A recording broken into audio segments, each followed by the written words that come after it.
Crisp dough pockets filled with savory meat and cheese? Who doesn't love an empanada? One quick store-bought shortcut can take these from an all-afternoon affair to a quick weeknight staple, endlessly customizable with your choice of fillings. Serve them up with some smoky beans, aka Frijoles Charros.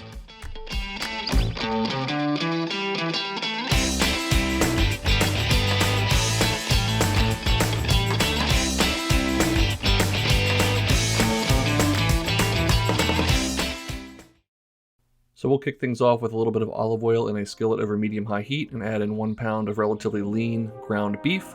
Season that up generously with some salt and freshly ground black pepper.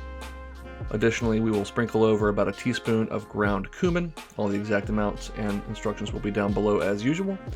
About a teaspoon of ground chipotle chili powder or chili powder of your choice. And a teaspoon or so of granulated garlic. Go ahead and use a potato masher or a spatula and just crumble and break up that ground beef. Get those spices nice and toasted off in that ground beef fat. And once your beef is mostly cooked through, add in 1 minced serrano chili, remove the seeds if you are spice averse, and 1 small white onion that's been finely diced, as well as 1 4-ounce can of pimento peppers that have been drained. Keep this over medium heat and just stir everything around for 5 to 7 minutes until those veggies are nice and tender. Then make yourself a little well here in the center and add in 2 to 3 tablespoons of tomato paste.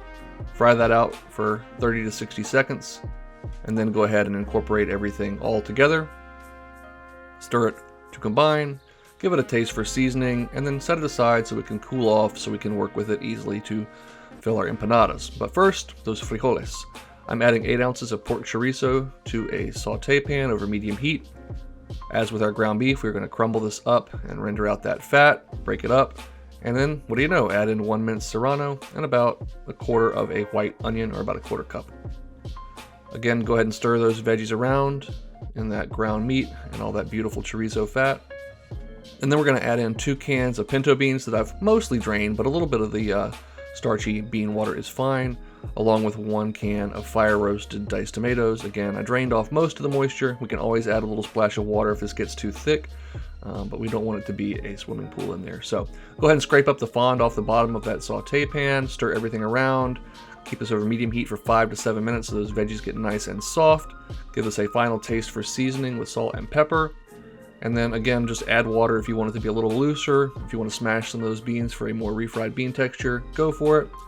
And then here's that store-bought shortcut. I'm using some frozen empanada dough. You could also use refrigerated pie crust cut into 6-inch rounds, or you can make your own dough. Go for it. I'm sure there's a lot of great recipes out there. I just didn't have time for it tonight. I'm adding a few spoonfuls of that filling to one of those dough discs, and then adding in some freshly grated pepper jack cheese. Monterey Jack would be just fine here as well, again, if you don't want the heat. And then, as with any handheld little pastry, we're just going to fold one side over the other, being careful to try and keep all of that wonderful meat and cheese filling on the inside of the pastry. And then using a fork to crimp those edges so that none of it will escape when it gets cooked. Make sure you crimp from edge to edge. You can do this by hand, but a fork really makes things easy. We'll rinse and repeat with our remaining filling and dough, and then I've got 1 egg here, which I've beaten with a little bit of water to make an egg wash. We're just going to brush down all of our shells here before we pop them into a 400-degree oven. You can definitely deep fry these, but that is really excessive, especially for a weeknight meal like this. So I'm just going to pop them in that oven for about 15 minutes or so until they are golden brown. Obviously the inside is already cooked through, so we're just trying to get a crispy crust and melt that cheese. I've got some of those beautiful Frijoles Charros here in a bowl. I'll grab an empanada. I'm probably going to eat 2, but we'll start with 1. Plate that up, and then of course we got to have a little pop of green color, so I'll go down with a little bit of chopped cilantro there. And that is Empanadas and Frijoles Charros.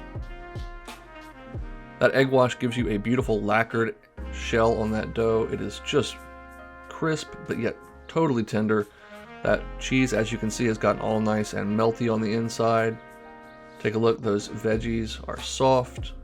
That ground beef is nice and moist. Got a nice crust on the outside of that shell. Let's give these a taste test. I definitely got to take a little trip through the sour cream first. Something nice and cool to go with that warm beef filling. And these are, as you would guess, just delightful. It's kind of like a taco filling with a fried taco shell on the outside. These beans are hearty, they're smoky, slightly spicy from the serrano and the chorizo.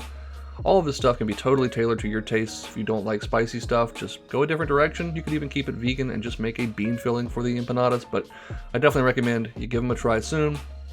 If you haven't subscribed, I'm not sure what you're waiting for, but I'm going to get out of here and recommend that you go and make something delicious.